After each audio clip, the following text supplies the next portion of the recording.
My name is Amin Vali. I'll be your lab instructor for CHEE 351 course, distillation column. In this lab, we will use a distillation column to separate a binary water-ethanol mixture. I explain different components of this column first. The first component here is a feed tank. Water and a 10% water and ethanol mixture is already charged into this feed tank through this nozzle. Inside the tank, there is an electrical heater which acts as a reboiler for this column. On top of the reboiler, there are distillation column trays. The distillation column trays help to purify our water ethanol components. The distillation column tray that is used in this column is bubble cap tray. Bubble cap trays are a special type of trays where on top of each perforation there are caps which directs the flow of vapor into the liquid, and as the vapor passes through the slots on the cap, it generates bubble which facilitate the mass transfer between liquid and vapor phases. On top of the distillation column trays, there is a partial condenser which acts as the main condenser for this column. The vapors that rise through the column and reaches this condenser are condensed, part of them are condensed, and then fall back to the trays due to the action of gravity. Part of the vapor that is not condensed are going to break through and constitute our overhead vapor product. Our vapor overhead product, after passing through the main condenser, passes through a second little pipe-shaped condenser that helps us to condense this vapor product and convert it into liquid phase. The liquid product then accumulates in this vessel, which helps us to analyze our distillate product. Finally, the liquid phase is accumulated in this plastic container down here. This distillation column is equipped with multiple thermocouples, which allows us to measure the temperature at critical point or critical location inside the column. First, there is a thermocouple in the reboiler. Each thermocouple has a label on it. The thermocouple for the reboiler is labeled 3. We also have thermocouples on distillation column trays. Each tray has 2 thermocouples, one on the liquid side and one on the vapor side. The thermocouples that you see on the left are all located on the vapor exiting each tray, and the one on the right are located in the liquid phase on each tray. The thermocouples that are on the vapor phase are marked with letter A, and the one in the liquid phase are marked with letter B. All these thermocouples also come with a number. The thermocouple on the bottom tray is labeled 1, and the one on the top tray is marked with number 4, and the one in the between as 2 and 3. There are also 2 thermocouples on the inlet and outlet line to the main partial condenser. The one on the inlet line is labeled 2, and the one on the outlet is labeled 1.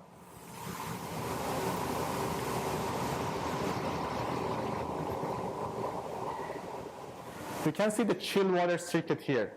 This is the supply line, and this is the return line. The supply line goes through a few instruments, which I'll explain later. And then, as you can see here, then there is the blue tubing, which shows which is the color for the cold water that goes through our condensers. It first goes to our second condenser, and then go to our main condenser, and the final cooling water return tubing goes back, as you can see here, in this red tubing, which is hooked to this pipe, and this is our return cooling water line that goes all the way back. So to commission our chill water flow line, we have to open the main valves for the supply and return lines here. These red ball valves, I open both of them here. Then we have to open all the valves on the main supply and return lines, as you can see here.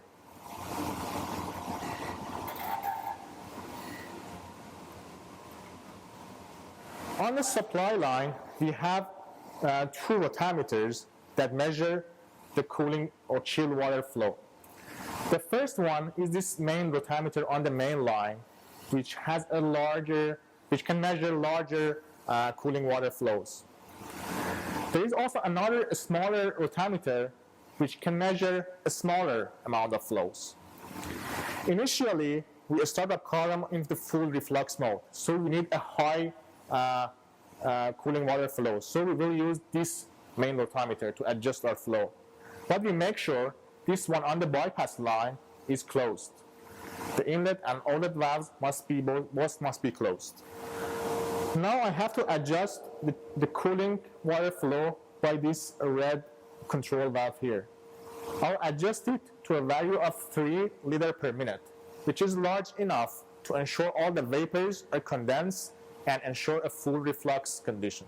The instrument of these columns, thermocouples, are connected to this computer system, which shows us the value of the thermocouples here. So I open the software here, LabVIEW software. Then I click on the Run button on the top. And then I turn on the Log button here. And as I turn this on, you can see it starts plotting the temperature that are measured by thermocouples in real time for us. These are the different temperatures that are measured by these thermocouples.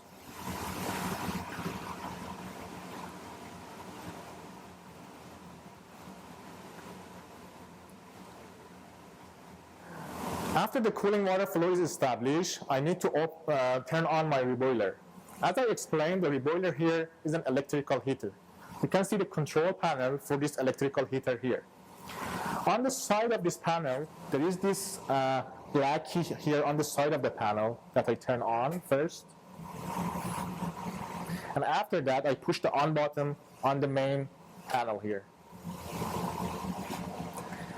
I can adjust the power of the reboiler as a function of maximum, as a percentage of maximum power here. Right now, this power is adjusted at 85% of the maximum power. I can use this up and down arrows to adjust this value.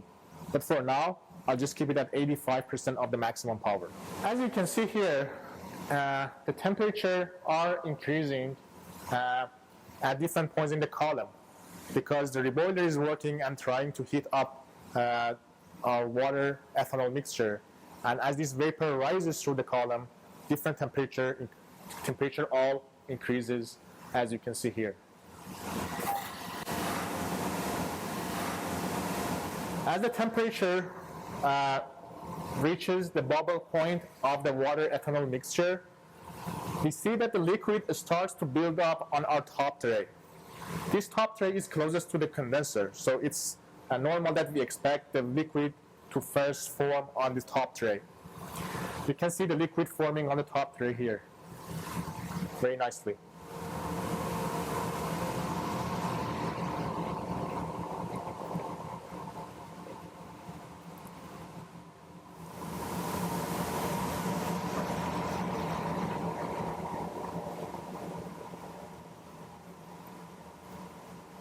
Now, as you can see here, the bubbles, and in more technical terms, the froth has been formed on all 4 trays.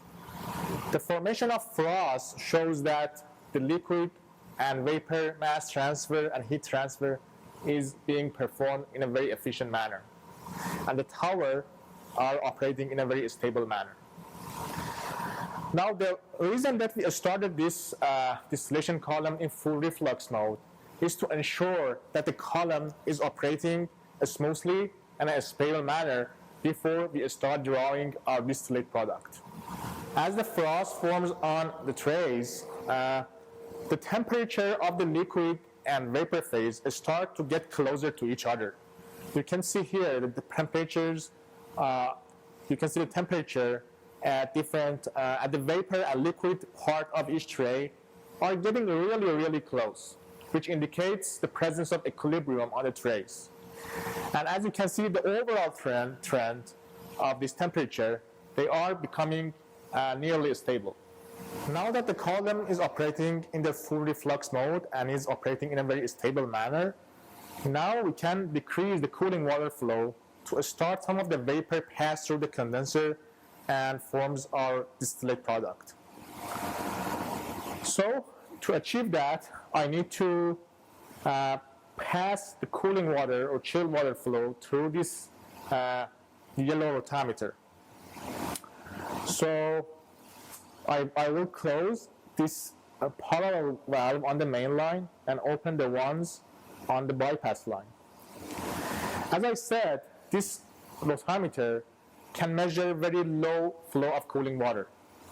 I adjust the flow using this small valve here to a value of 0.15 liter per minute. Now as we decrease the cooling water flow, you can see the temperature of the outlet of the main condenser starts to increase because we are supplying less cooling water flow and it starts heating up. You can see the trend, the cooling water flow temperature is increasing. Now as I decrease the cooling water flow, I open this valve here and watch this pipe for any sign of droplets forming here. Now we see the temperatures are all reaching a nearly steady state, and we now are ready to draw our distillate product from the column.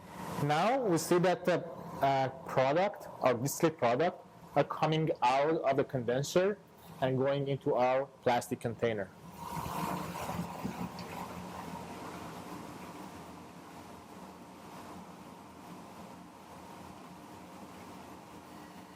Now that the column is again working in a stable manner, I close the valve and let the water accumulate our vessel.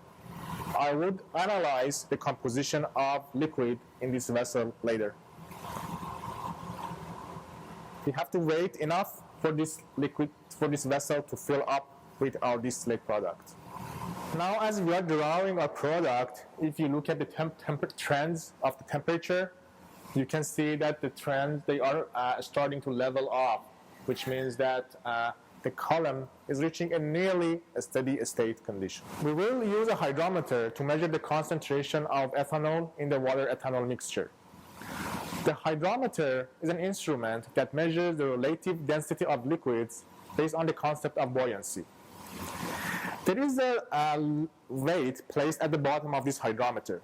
So when I put this inside my mixture, the lower the density of the mixture, the deeper this instrument sinks into the liquid because there is less amount of buoyancy force. This instrument is already calibrated and graduated for a water-ethanol mixture, as you can see on the scales on the stem of this device. Now our metallic vessel is filled with our distillate product, and we are ready to measure the composition of ethanol in this mixture. I push down the hydrometer inside the vessel, and then I let it float on the surface of the liquid. I take the reading based on the value that corresponds to intersection of the liquid surface with the scale on the stem. Right now, this value is about 90% volume percentage of ethanol. After we finish our experiment, we shut down the system. The first step in shutdown is to turn off the reboiler. So I push the off button on the control panel, and then I switch off the black key on the side of the panel. Now that we shut down our reboiler, we need to stop the flow of cooling water. I start by closing the valves on the supply and return line. I also make sure all the valves that are located on this route are closed. I start by closing the valves one by one.